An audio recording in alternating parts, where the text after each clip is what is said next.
Arita sa New Testament, atong basahon ang kaagi ni Jesus Christ. Ari sa Matthew chapter 1 verse 18, ang pagkatao ni Kristo. Mao kini ang sugilanon sa pagkatao ni Hesus Kristo. Si Maria nga iyang inahan, kaslunon na kang Jose. Apan sa wala pa sila mahiusa na matikda ni Maria nga buntis na siya pinagi sa gahom sa Espiritu Santo. Sisi nga iyang pamanhunon usa ka matarong nga tawo og dili siya buot nga maulawan.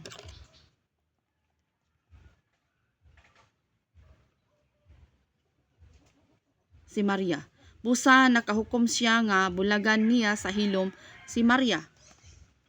Og sa nakapamalandong na si Jose niini nagpakita kaniya pinagi sa damgo ang anghel sa Ginoo og miingon, Jose, kaliwat ni David, ayaw kahadlok sa pagpangasawa kang Maria kay nagbuntis siya pinagi sa Espiritu Santo. Mga anak siyag lalaki ug nganlan mo siyag Jesus kay luwason niya ang iyang katawhan gikan sa ilang mga sala. Nahitabo kini aron matuman ang giingon sa Ginoo pinaagi kang propeta sa propeta nga nagaingon, magbuntis ang usa ka dalagang putli ug manganak siyag lalaki ug ang maong bata pagatagon nga Emmanuel.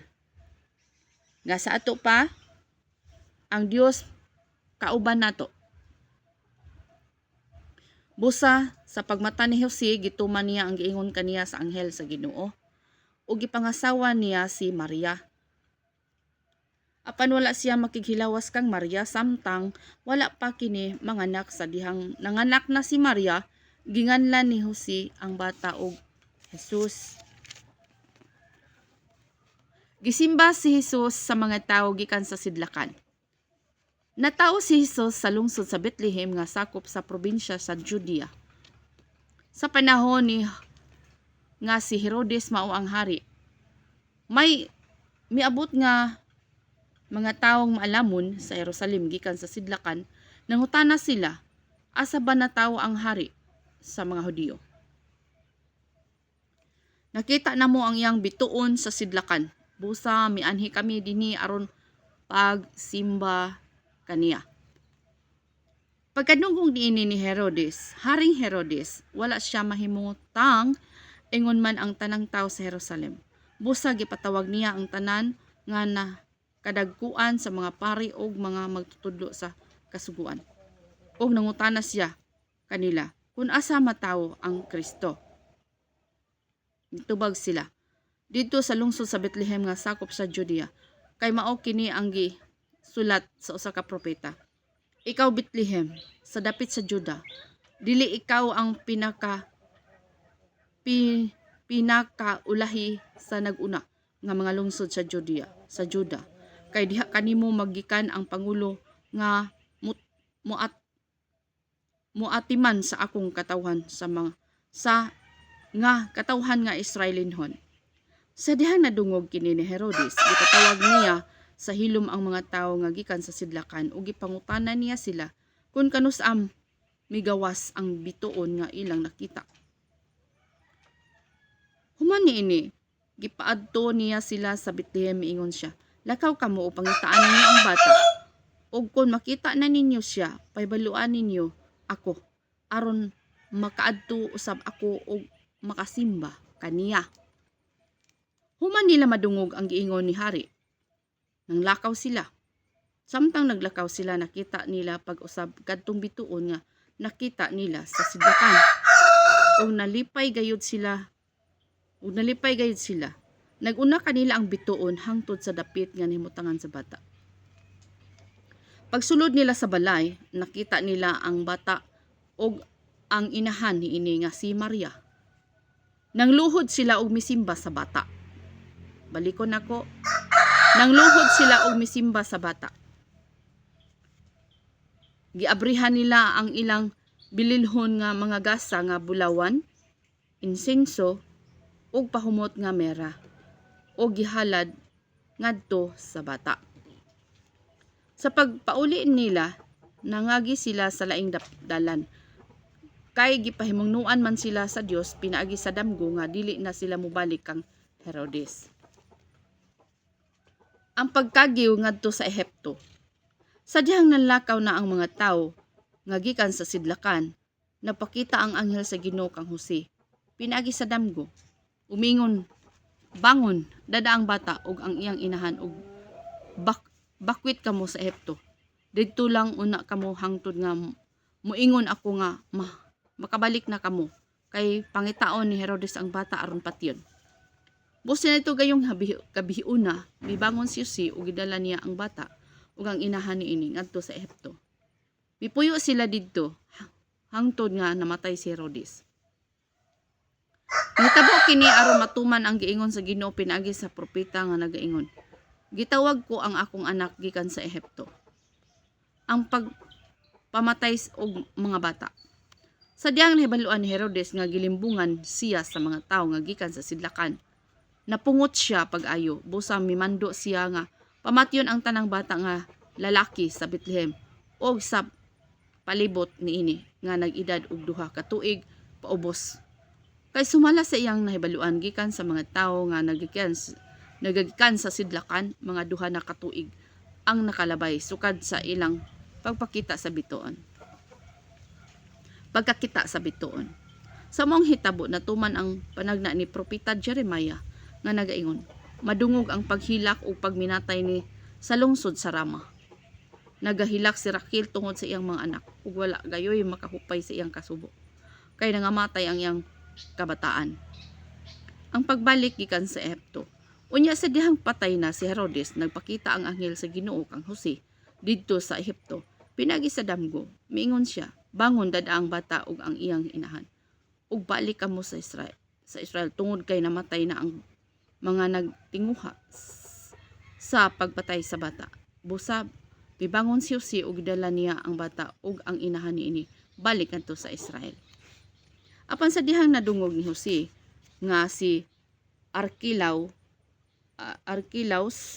mao ang mipuli sa iyang amahan nga si Herodes.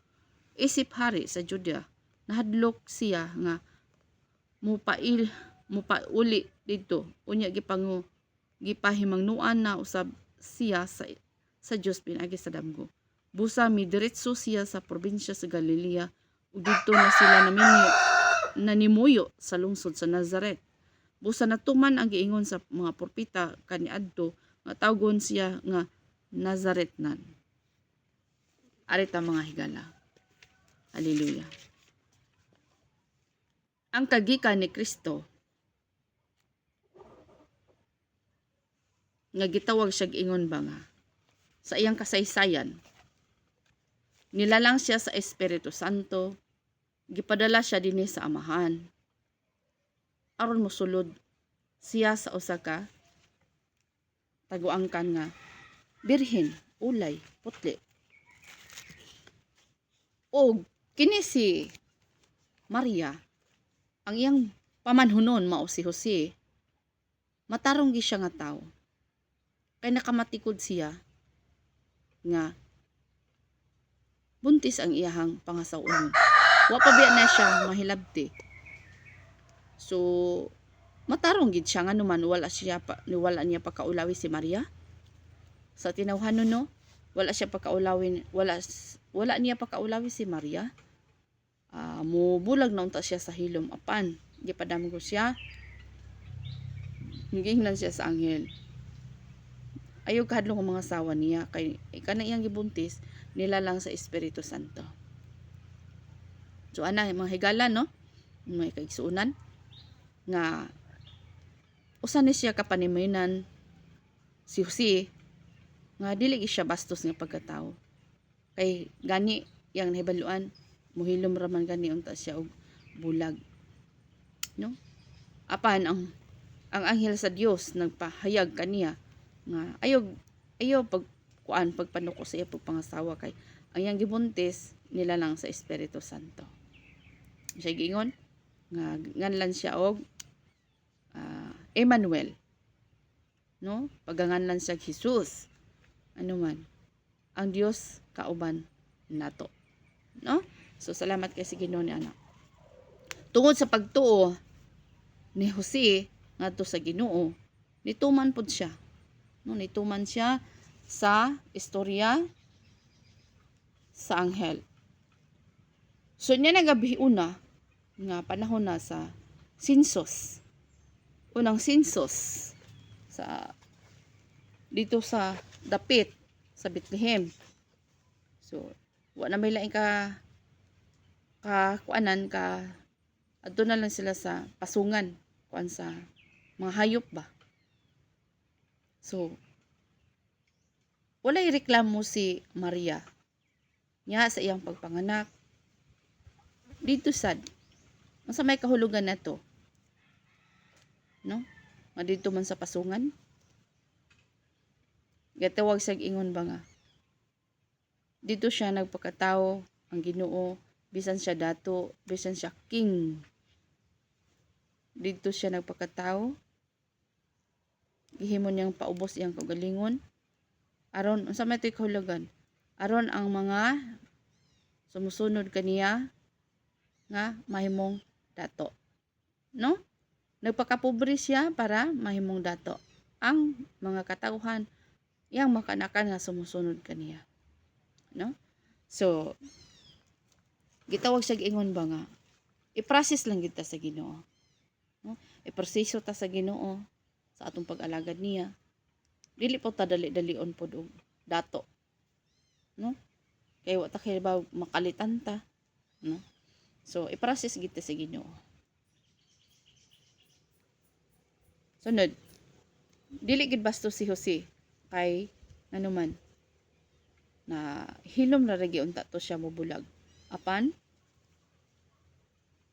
gi paymangnuan siya sa anghel. Pagkatao sa bata ginganlan dayon niya Jesus ang bata, unya dayon ang tulo ka manggialamon nga tawo gikan pa sa ilaha nga pag-atiman sa ilang mga hayop ngadto sa kapatagan gipakitaan sa bituon nga nagpahibalo ang anghel nga natawo na ang Mesiyas.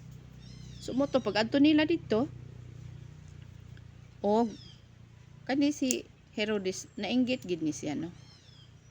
Kay ngano man nganlan mi siya King of Kings, Lord of Lord.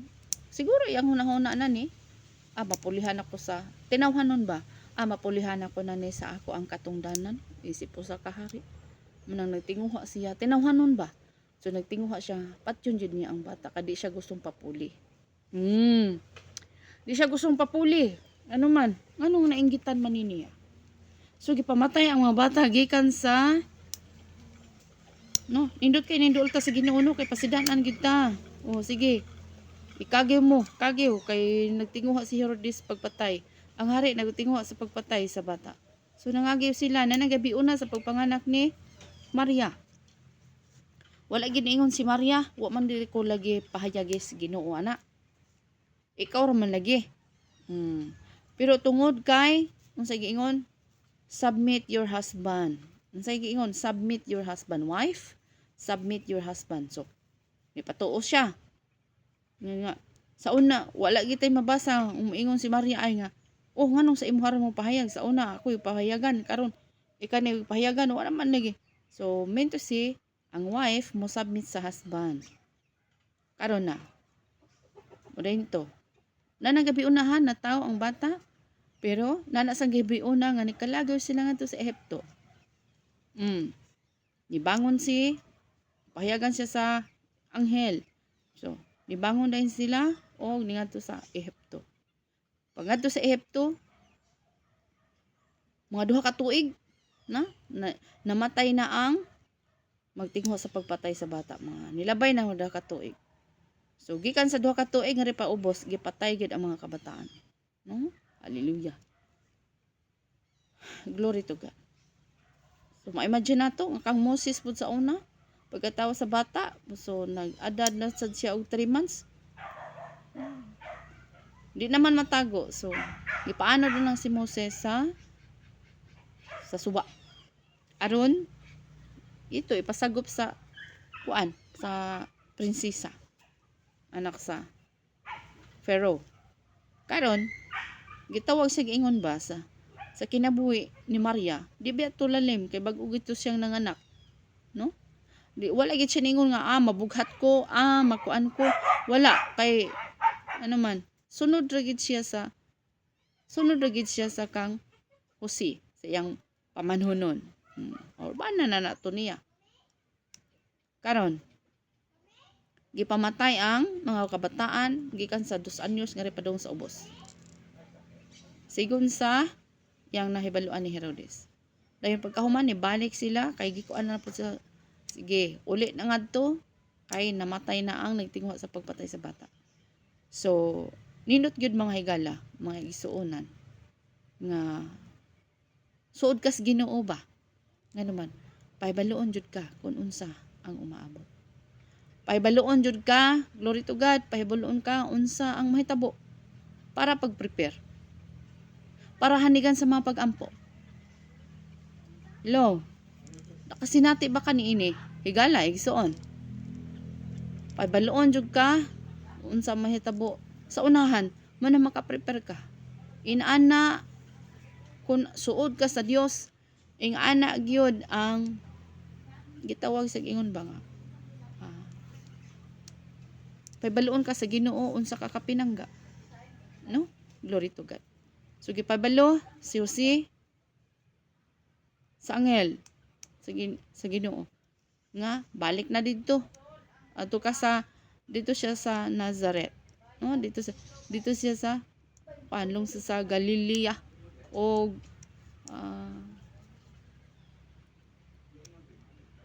lungsod sa Nazareth. Dito siya nagpuyo. No? Salamat sa Ginoo ana nga nindot gyud nga mag-agad tas kabubuton sa Dios para sa atong kinabuhi na ang Ginoo gimamuhat sa atong mga kinabuhi. Glory to God. So, wala ni simba ang mga bisita sa bata, mao si Hesukristo, wala simbaha si Maria. No? Ang tulo ka maalamon, ang bata may gisimba. Ug si Herodes pod niingon siya, sige, mo simba sab ko sa bata. So wala nila simbaha si Maria. God bless.